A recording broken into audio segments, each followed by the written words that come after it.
In the early stretch of the 1980s, America found itself between a rock and a hard place. A crack rock, to be specific. We're nearing the landing site now. Time to begin our descent. In the jungle below, the small Central American nation of Nicaragua was at war. In 1979, the Marxist Sandinista National Liberation Front had overthrown the U.S.-backed president whose family dominated the nation for decades. The U.S., and more specifically, Ronald Reagan, was unhappy with this, to say the least. The Reagan administration began publicly denouncing the Sandinista cause, describing them as a threat to civil liberty and an indication of a growing communist scourge in Central America that would soon threaten American democracy. With the Boland Amendment of 1982 strictly prohibiting U.S. involvement with the Contra affair, this did little to dissuade the Reagan administration. Hey man, where you flying from? I was in downtown Miami, man. You gotta dig this. Boogieing with some real brick houses, some real nice ladies, you know. My connect calls me up and says, hey, we got a job to do for the man. I tell him, 10-4, man. I'll be there like that. Huh? You know, man, I usually get bad vibes around firearms, but I'm always willing to help peace-loving people such as yourself. As long as y'all keep defending truth, justice in the American way, I'll keep sliding y'all a square deal, guns. Instead of directly interfering with military action, the U.S. government illegally supplied the Contras with arms through a number of clandestine drug smuggling pilots. When the pilots supplied the Contras with weapons, they received Colombian cocaine in return. The CIA turned a blind eye to this.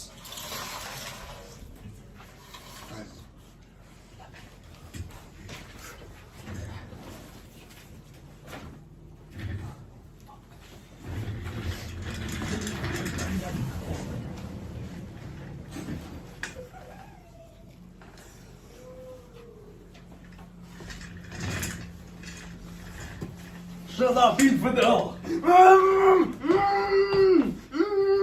The Islamic Revolution of 1979 in Iran and the hostages that were taken as a result led to American diplomats establishing an arms embargo against the nation. This embargo would hold until the spring of 1984, when the CIA chief in Lebanon, along with 6 other Americans, were kidnapped by a Lebanese terrorist group, Hezbollah, who were directly influenced by the Iranian government. Publicly, the Reagan administration made no effort to free the hostages, as they wouldn't negotiate with terrorists.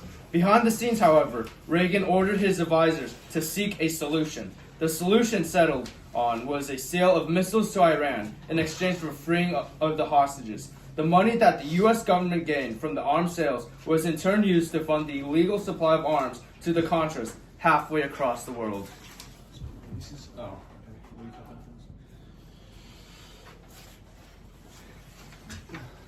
Here's the stuff, man. 50 keys.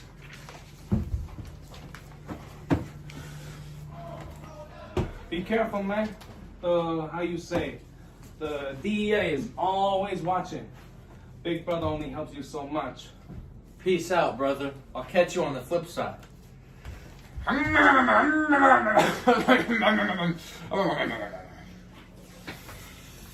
How did the operation proceed? Sound as a pound, man. Affirmative. Dispose of everything post haste. We don't want any untaxed Nicaraguan imports making it into the country. Check you later, G-Man. It's time for the Primo to hit the town.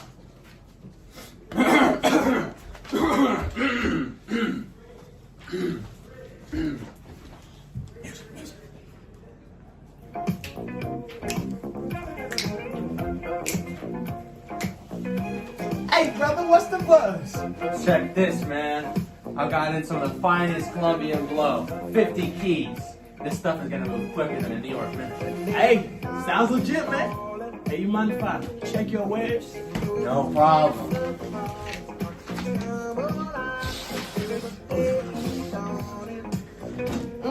What do you think, Rod, man? You driving yet? Hey, I'm down with that, man. I'll take it. How much? 30,000 a key. Hey, that's pretty damn high. But so is mine, because that's some grade A flake. You got yourself a deal.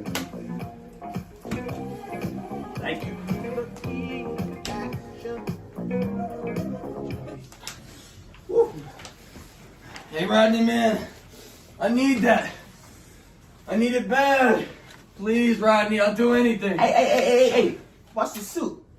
I got what you need, man. Come on, Rodney. Hey, you catch me 15, and I got exactly what you need. All right, man, here you go. Hey.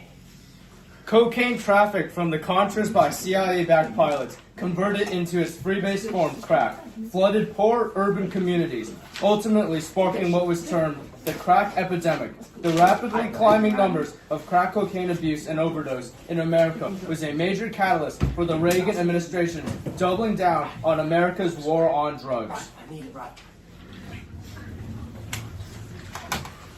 Well, today it gives me great pleasure to sign legislation that reflects the total commitment of the American people and their government to fight the evil of drugs. The Anti-Drug Abuse Act of 1986 greatly increased the minimum mandatory sentencing requirements for possession and intent to distribute crack cocaine. We must be intolerant of drug use and drug sellers.